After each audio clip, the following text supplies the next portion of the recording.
අද වෙසක් දවස හෙට තමයි හස්බන්ඩ්ගේ බර්ත්ඩේ එක තියෙන්නේ. ඉතින් අද අපේ ගෙවල් පාරේ එක්කෙනෙක් දන්සැලක් දෙනවා, කිරිපත් දන්සැලක්. මෙතන තියෙන බිස්කට් පැකට් එකයි බයිට්ටුයි දන්සැලකින් නෙමෙයි. ඒක අපේ හස්බන්ඩ් මටයි බබාලා දෙන්නටයි ගෙනාවේ. මට ගෙනාවේ වයින් බිස්කට්. මොකද මම මාර ආසයි වයින් බිස්කට් කන්න. කිරිපත් දන්සැලට අපි වත්තෙන් පොල් හැම දුන්නා. අනේ ඉතින් යාලා කෝල් කරලා හස්බන්ඩ්ට උදෙන්ම එන්න කිව්වා දන්සැලට. ඉතින් අපි ඔක්කොටම යන විදියක් නැහැ. හස්බන්ඩ් පොඩි බබාත් එක්ක ගිහිල්ලා අපිට ඉතින් මේ කිරිබත් දෙන්නත් කාලා මටයි ලොකු බබාටයි කිරිබතුයි ලුණු මිරිසි අරගෙන ඇවිල්ලා තිබුණා. තව යාලා හවසත් අයිස්ක්‍රීම් දන්සැලක් දෙනවා. ඉතින් ඒකට නම් යන්න විදියක් නැහැ. හස්බන්ඩ් අද මේ වත සුද්ධ කරනවා කියලා කිව්වා. ඉතින් ඒ වැඩේ කරනකම් මං කරේ මේ කූඩු බලවන එක. තැඹිලි පාටයි කොළ පාටයි ගෙනාවේ කියලා හෙවුවම හස්බන්ඩ් කිව්වේ බබාලා දෙන්නගේ පන්තිය පාටින් ගෙනාවා කියලා. රෑ වෙලා වෙසක් බලන අපි මීගම් පැත්තට යන ගමන් අපිට කෝපි දන්සැලකුත් හම්බ වුණා. එකක් නෙමෙයි ගොඩක් හම්බ වුණා. ඒ වගේ මෙතන තොරණකුත් හම්බ වුණා. ඒ වුණාට බහින්න විදියක් නැහැ ට්‍රැෆික්.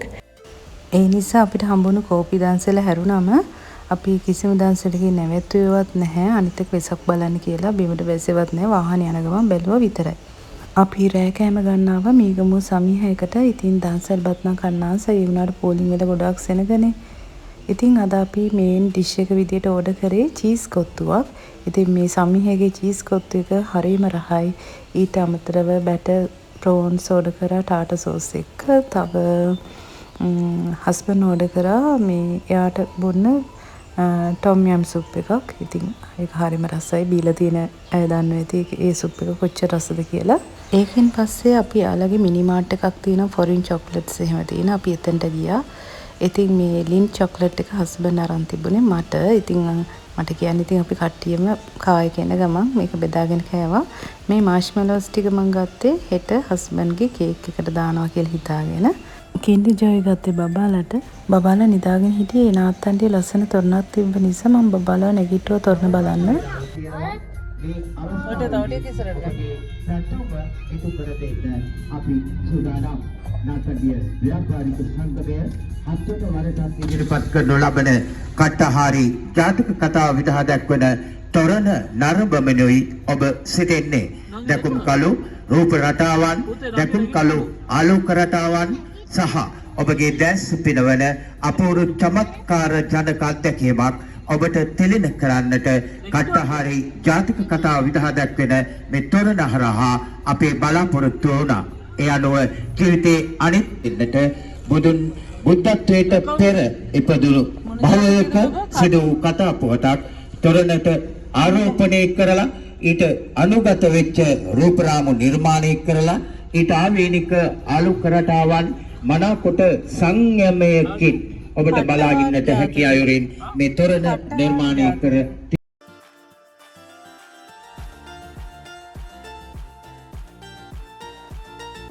තොරණ බල්ල ඉවර වෙනත් එක්කම ඔන්න ආයි බබාලා දෙන්න නිදි. ඉතින් යාළුව ආයෙම නැගිටව ගත්තා මෙන්න මේ විසක් කුට් ටික පෙන්නන්න. මේ නාත්තන්ඩිය පාරෙම තමයි ධම්මිස්සරේ ගාව.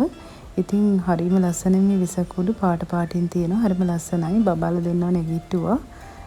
පොඩි බබා තමයි ගොඩක්ම නිදාගෙන හිටියේ ඒ වෙලාවේ. ඉතින් යව නැගිට්ටුවා මේ විසක් කුඩු ටික පෙන්නන්න ඕනේ හින්දා. මම නම් ඇත්තටම මේ වෙන 100කින් හිටියේ මේ වෙලාවේ. මොකද මේ දැන් රෑ 12ටත් ළඟයි. ඒකනේ හස්බන්ඩ් විශ් කරන්න ඕනනේ. ඉතින් මම සැරෙන් සැරේට මේ වෙලාව බල බල හිටියේ.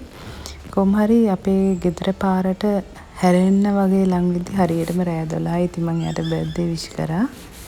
ඉතින් හෙට 13 වෙනිදා හස්බන්ඩ්ගේ බර්ත්ඩේ එක දවසේ මම දැන් කීපයක්ම රෙස්ටොරන්ට් බැලුවා කොහෙද යන්නේ කියලා. පස්සේ මම අන්තිමට හිතුවා නිගම්බු අම්රා ලීෆ් එකට යනවා කියලා. ඒ අලුතින් දාපු රෙස්ටොරන්ට් එකක්. ඉතින් එතනට යනවා කියලා තමයි මම අන්තිමට හිතාගත්තේ.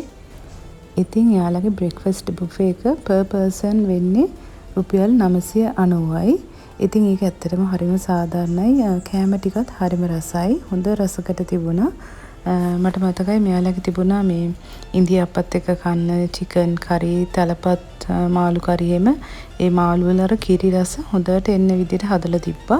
ඒ වගේම අපි ගොඩාක් ඉතින් බුෆේ වලට ගිහිල්ලා තියෙනවා 5 star hotel වල කිරිබත් එහෙම මේ කද්දි ලොකු කිරි රසක් එන්නේ නැහැ. ඉතින් මේවෙන් හොඳට අර කිරි රසට හොඳට හදලා තිබුණා. ඇත්තටම හරිම රසයි. ඉතින් යාළගේ ගානට මේක හරිම සාධාරණයි. ඉතින් අනිවාර්යෙන්ම ඔයාලත් එන්න හිතනවා නම් ඔයාලත් මේ නිගම්බෝ අවට ඉන්න කෙනෙක් නම් අනිවාර්යයෙන්ම අම්බ්‍රා ලීෆ් එකට එන්න. ඉතින් මේක පේඩ් ප්‍රොමෝෂන් එකක් නෙමෙයි. මම ගිහිල්ලා මට එතන හොඳයි කියලා හිතුන නිසා තමයි තව කෙනෙක්ට රෙකමන්ඩ් කරන්න හිතුනේ. දැන් අපි බුෆේ එකත් අරගෙන දැන් 11ට විතර ඇති එළියට යන්න ලං වෙලා ඉන්නේ. මේ ඒ වෙලාවේ තමයි හිතුවේ මේ පොඩ්ඩක් මෙයාලගේ බුෆේ එකේ අයිටම්ස් මොනවද කියලා ඔයාලටත් පෙන්වන්න වීඩියෝ එකක් ගන්නවා කියලා. ඉතින් ඒකයි මේ 11ට ලං වෙලා දැන් බුෆේ එක ඉවර වෙන වෙලාව ලං වෙලා හින්දා මේ අඩු වෙලා වගේ තියෙන්නේ. නැත්තම් එයාලා ඒ බුෆේ පීරියඩ් එක තියෙන වෙලාවේ සැරෙන් සැරේට කෑම වර්ග අඩු වෙන විදියට හැමදේම බලලා ෆිල් කරනවා. මම නම් මෙතන මාරු මාසාවෙන් කෑවේ මේ පරාටා තිබුණා. පරාටයි මේ චිකන් කරි තමයි ගොඩක් ආසාවෙන් කෑවේ. තව ඉන්දියාප්ප කිරිබත් එහෙමත් කෑවා. මාරු මාසාවෙන් කෑවේ මෙතන පරාටයි චිකන් කරියයි. හරිම රසයි. මට තව දෙයක් කියන්න අමතක වුණා. මෙතන බුෆේ එකට එද්දී අපි වේලසන බුක් කරලා එන්න ඕනේ. හාෆ් පේමන්ට් කරලා එහෙන් බුක් කරලා එන්න ඕනේ. මෙතන අපි මේ පේමන්ට් එක කරේත් බුෆේ එක අරගෙන ඉවර වෙලා යන්න කිට්ටුව තමයි පේමන්ට් එක කරේ. මෙතන බබාලට කියලා හැබැයි half price වැටෙන්නේ හැමෝටම per person 990 තමයි වැටෙන්නේ. හැබැයි මම හිතනවා ඒ වුණාට ඒකේ ගාණ සාධාරණයි කියලා. මොකද මේ බඩ පිරෙන්න කන්න පුළුවන්, රසට කන්න පුළුවන්. ඉතින් වත් නිගම්බුවට නම් අනිවාර්යයෙන්ම අම්බ්‍රා ලීෆ් එකට එන්න. ඉතින් අද හස්බන්ඩ්ගේ උපන්දිනේ දවස ඔෆිස් දවසක් නෙමෙයි වෙසක් වලට පහුවෙන්දා නිසා නිවාඩු දවසක්. ඉතින් වෙන අවුරුදු වලට වඩා ටිකක් නිදහසේ අද අපිට ගත කරන්න පුළුවන් වුණා.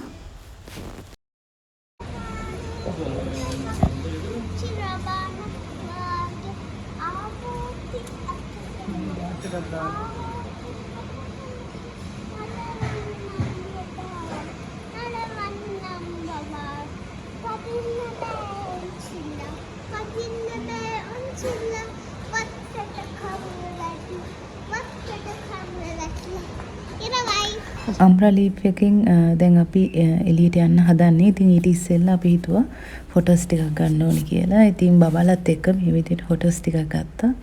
මට නම් දැන් ඇත්තටම මේ කල්පනාව තියෙන ඉක්මනට ගෙදර ගිහිල්ලා හස්බන්ඩ්ගේ කේක් එක හදාන්න ඕන. හවසේදී කේක් එක කට් කරන්නත් එපැයි. ඉතින් ඕක තමයි මගේ හිතේ තිබුණේ. ඉතින් කෙලින්ම ගෙදර යන්න ඉස්සෙල්ලා ශ්‍රේයානිකට යන්න තියෙනවා. මේ හස්බන්ඩ් මට දීපු වෙලන්ටයින් එකට දීපු ජැකට් එකක් තියෙන එක මාරු කරගන්න ඕනේ. ඒකට යන්න ඕනේ. තව මේ හස්බන්ඩ් මං එතන gift එකකුත් ගන්න ඕනේ. මේ කොමාරි අපි මෙතන ෆොටෝස් ඔක්කොම අරගෙන ශ්‍රේයානිකට ගිහිල්ලා මගේ ජැකට් එක නම් මම මාරු කරගත්තා. බබාලට මේ පසල් සෙට් දෙකක් උතනක. ඉතින් ඒකත් අරගෙන හස්බන්ඩ්ගේ මේ එයා ඒ උනට කිව්වා එතනින් යට මුකුත් එපා. එයාට මේ අර රැට අඳින අර වෙලෝනා වගේ කලිසම් තියෙන අන්න ඒ වගේ එකක් ඕනේ කියලා. ඉතින් අපි ගියා මේ ඒක තියෙන්නේ මෙහි ෆැෂන් බග් එකේ විතරයි. ඉතින් ඒක ගන්න අපි එතනට ගිහිල්ලා ඊගාවට ගියා කාගිල්ස් එකට මට ඕන කරන බඩු ටිකක් ගන්න. ඉතින් ඒකත් අරගෙන දැන් මේ ගෙදර යන ගමන් මේ තියෙන්නේ අපි පාරයිනේ තැනකින් නැවැත්තුවා පැෂන් ෆෘට් එකක් බොන්න. මේ වෙලාවේ හරිය 30යි. හරිය මහන්සියෙන් හිටියේ. ඉතින් ඒ වෙලාවට මේ වගේ කූල් පැෂන් ෆෘට් එකක් කියන්නේ මාරම් වටිනවා. මෙතන තියෙන මාෂ්මෙලෝ ස්ටික්ස් ටික හැරුණාම ඉතුරු ඔක්කොම මම කාගිලිස් එකෙන් දැන් එද්දි අරන් ආවේ. මාෂ්මෙලෝ එක නම් මම ඊයේ මිනිමාර්ට් එකෙන් ගත්තේ සමිහයිගේ. ඉතින් දැන් මේ ටිකත් පාවිච්චි කරලා කේක් එක ඉක්මනට හදා ගන්න ඕනේ. මේ අද කොහොම හරි මම පාන්දර මේ අපි නිගම්බෝ පිට වෙන්න ඉස්සෙල්ලා මම මේ චොක්ලට් කේක් එක විතරක් හදලා ගියා. ඒ වගේම චොක්ලට් අයිසින් එකත් හැදුවා. ඒ වුණාට ගෙදරදී මෙන්න මේ විදිහට චොක්ලට් අයිසින් එක පොඩ්ඩක් දිය වෙලා ඉතින් මම ඒකට අයිසින් ෂුගර් මට ඕන ගානට දාලා මේ චොක්ලට් අයිසින් එක හදාගත්තා. දැන් මේ තියෙන මම හදපු චොක්ලට් කේක් එක මම පොඩ්ඩක් ඒක සෑන්ඩ්විච් කරගන්න ඕනේ මේ මැදින් කපලා. ඉතින් මේ විදිහට මම කපා ගත්තා ලෙවල් එකකින්. දැන් මම චොක්ලට් අයිසින් එක මැදට දාගන්නවා. ටිකක් ඝනකම් විදිහට තමයි මම මේ මැද චොක්ලට් අයිසින් එක අද දාගන්නේ. ඉතින් චොක්ලට් අයිසින් හදද්දි මම සාමාන්‍යයෙන් කොෆි පවුඩර් ටිකක් එකතු කරගන්නවා. නෙස්කැෆේ ටිකක්. ඒකෙන් හොඳ අර චොක්ලට් රසය හොඳට ඉස්මතු වෙන විදිහට එනවා. ඉතින් ඒ අයිසින් එක මාරම රසයි. දැන් මේ වෙලාවේ අපේ හස්බන්ඩ් වොච් එකක් දාලා නිදි. බබාලා දෙන්නත් එයත් එක්ක කාමරේට වෙලා ඉන්නවා. ඉතින් මේ වෙලාව තමයි මට හොඳ වෙලාව කේක් එක හදන්න. ඒ වුණාට ඉතින් එයා අනිවාර්යයෙන්ම දන්නවා එයාට හොරෙන් මට මුකුත් කරන්න විදියක් නැහැ. මේ එයා කොහොමද දන්නවා දැන් මම මේ කේක් එකක් හදනවා ඇති කියලා එයා දන්නවා අනිවාර්යයෙන්ම. ඉතින් මේ කේක් එක මේ ඔයාලට පේනවා ඇති ගොඩාක් අර ලස්සනට ලෙවල් කර හදන්න අවශ්‍ය නැහැ. සාමාන්‍යයෙන් කේක් අයිසින් කරන්න ස්මූත් කරන්න දන්නේ නැති කෙනෙක්ට උනත් මේ වගේ කේක් එකක් හදා ගන්න පුළුවන්. ඒ වගේම කේක් අයිසින් කරන්න දන්නා වුණත් කලබලයට වෙලාවක් නැත්තම් ඉක්මනට කරගන්න ඕනේ නම් මෙන්න මේ වගේ කේක් එකක් ලස්සනට හදා ගන්න පුළුවන්. මම මෙතෙන්ට ගත්තේ අර මේ නිකම්ම පෙබල් එක නෙමෙයි මේ පෙබල් එක ඇතුලේ මේ පීනට්ස් තියෙනවා. මේ අනිත් එක මේක හරි රසයි. මේ අපේ හස්බන්ඩ් මෙන්න මේ පාටේ මේ පීනට් එක තියෙන පෙබල් එකට හරි ආසයි. ඉතින් ඒකින්ද මම ඒකම ගත්තා. ජුජුබ්ස් ටිකත් මම දාගන්නවා. දැන් ජුජුබ්ස් උත් තියෙන පාටින්. ඉතින් මම මේ දෙකම එක ගාවින් තියාගන්න නැහැ. මේ මම ඒවත් දෙකට කපලා තමයි එකතු කරන්නේ. එතකොට ලස්සනයි කියලා හිතුණා. ඉතින් කොහොම හරි මේ බබාලා දැනගත්තා මම දැන් මේ කේක් එක හදනවා කියලා. ඉතින් යාලා සැරෙන් සැරේ දැන් තාත්තයි කාමරේට එලා දෙන්නත් ඉන්න අතරේ සැරෙන් සැරේ ඇවිල්ලා මම මොනවද කරන්න කියලාත් බලලා යනවා දෙන්නත් එක්ක. ඊගාවට මේ මං ගෙනාපු මාෂ්මෙලෝස් ටික දාගන්න ඕනේ. ඉතින් ඒක දිග වැඩිනේ. ඒකින්ද මම මේක පොඩියට කෑලි විදියට කපලා එකතු කරනවා කියලා හිතුවා. මට මේ මාෂ්මෙලෝ ස්ටික්ස් තුනම ගියේ නෑ එකයි ගියේ. එකක් බබාලාට දුන්නා අනිත් එක තියාගත්තා මගේ පොඩි වැඩකට. ඉතින් මම මේ ඔක්කොම ස්වීට්ස් අරගෙන ගෙනාවට මේ කේක් එකට යන්නේ පොඩි ප්‍රමාණයයි. ඉතින් මම ටිකක් වැඩිපුර අරගෙන ආවා නැත්නම් පොඩි පැකට්ස් එහෙම අරන් ඉන්න තිබුණා පෙබල්ස් ජුජුබ්ස් වගේ.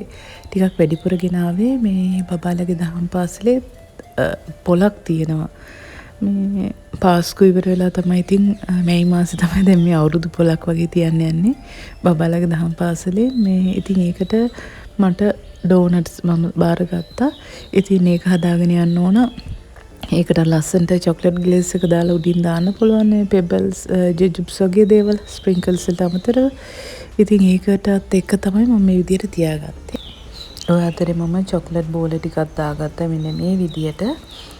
තව ඔන්න දෙකක් ඉතුරුයි. ඉතින් මම හිතුවා මේකට දාගන්නවා කියලා. අර චූටි වයිට් චොක්ලට් චිප්ස් නැතුව මම හිතුවාද වයිට් චොක්ලට් බටන්ස් ටිකක් දාගන්නවා කියලා. ඉතින් ඒක තමයි දැන් මම මෙතනට දැම්මේ. ඉතින් ඒක මේ විදියට මම දාගත්තා. ඔන්න දැන් එකක් තව ඉතුරුයි. මේකට දාන්නේ මේ මම නම් ආස මේක කැෂු. ඉතින් මේක නිකම්ම කැෂු දානවට වඩා කජු ටිකක් අරගෙන පොඩ්ඩක් කෑලි කපලා මේ අඩු ගින්දරේ පොඩ්ඩක් බැද ගන්න. එතකොට හරි රසයින් ඉතින් කජු බැදගත්තෙන් පස්සේ අඩු ගින්දරේ ඉතින් බැදගෙන මේ නිවෙන්න තිබ්බ මුලින්ම නැත්තම් රස්නේ පිටින් මේකට දාන්න ගියොත් චොක්ලට් අයිසින් එක දිය වෙනවා. මේ කේක් එක වටේට මම චොක්ලට් ස්ටික්ස් දැම්මනේ. ඉතින් මේ වගේ කේක් එකක් හදන්න හිතන කෙනෙක්ට මේ චොක්ලට් ස්ටික්ස් ටික මේ වගේ අර චූටි පරතර නැතුව එක දිගට ඕනනම් තියාගෙන යන්නත් පුළුවන්. එහෙම නැත්නම් මම මේ තිබ්බා වගේ චුට්ටක් යාන්තම් පොඩි හිඩස් තියෙන විදියට වටේට තියන්නත් පුළුවන්.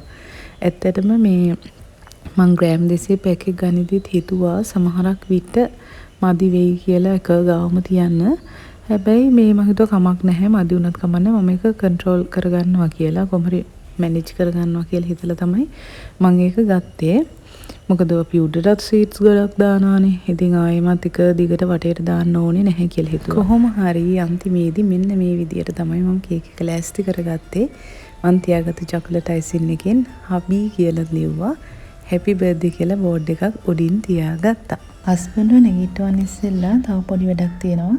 මම මාළු මිරිස් කට්ලට් වගේ හදලා ෆ්‍රීස් එකේ දාලා තියාගත්තා. ඒ ටිකත් බදින්න ඕනේ. තව මම සොසේජ් පේස්ට්‍රි ටිකකුත් හදාගන්න ඉන්නවා. මේ චීස් ඇන් අනියන් සොසේජ් එකක් තියෙන ෆ්‍රිජ් එකේ. ඉතින් අද බර්ත්ඩේ කියලා ලොකු පාටි නෙමෙයි. මම ඉතින් ලෑස්ති කරගත්තේ මේ කේක් එකයි මේ මාළු මිරිස් කට්ලට් එකයි සොසේජ් පේස්ට්‍රි ටිකයි. දැන් හස්බන්ඩ්ට කතා කරන්න ඕනේ එන්න කියලා. කෑම මේසේ ලෑස්ති කරගෙන දැන් මම හස්බන්ඩ් එක්කගෙන ආවා. ඉන්න කිව්වන් පස්සේ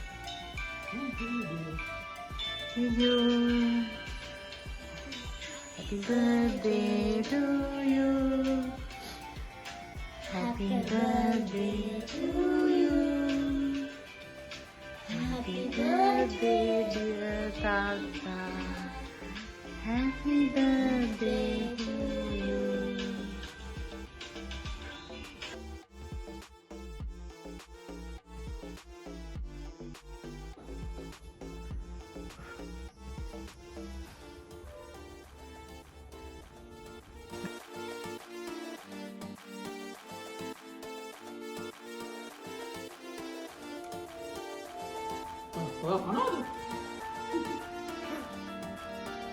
Satu rumah deh.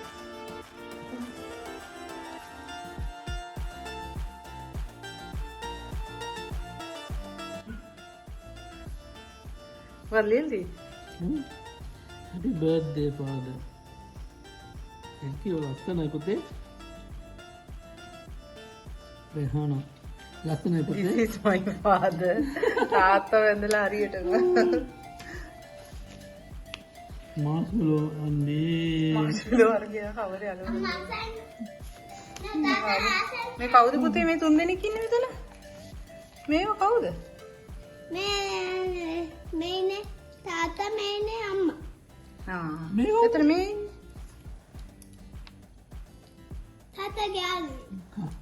කවුද මොනේ හදුවද? අඩෝනේ හදා ඔඩක් හරි යත් ඉන්නවද අපේ පවුලේ. එයා විතර අඩුවට හිටියේ. ලස්සනයි. මෙරි ආයෙත් යන්නකෝ. මාෂ්මෙලෝ එක තමයි පොඩ අවුලකට තියෙන්නේ. පහක් තියෙන්නේ. පහක්? පහක පන්ති. නෑ මේ නෑ යා කළා තියෙනවා. හරිද? හાર્ට් එක නේ. මේ ගණන් හાર્ට් එක මෙයාලට හાર્ට් තියෙනවා. හරි පුතේ. නේද? 1 2 3 4 5. හරි. එන පහක් තමයි. හරි හાર્ට්. තේරෙනද? පුතේ 1.13 නෙමෙයි 5.13 හොඳ.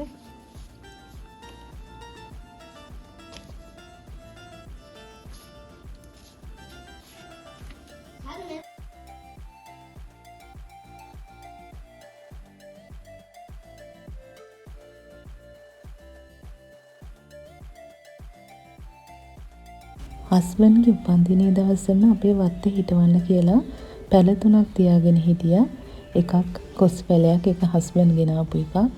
තව පැල දෙකක් තියෙනවා, කිලෝ පැල දෙකක් අශින්කනංගිගේ වෙඩින් එකට ගිය අයට හම්බ වුණා. ඉතින් අපිටත් පැල දෙකක් හම්බ වුණා.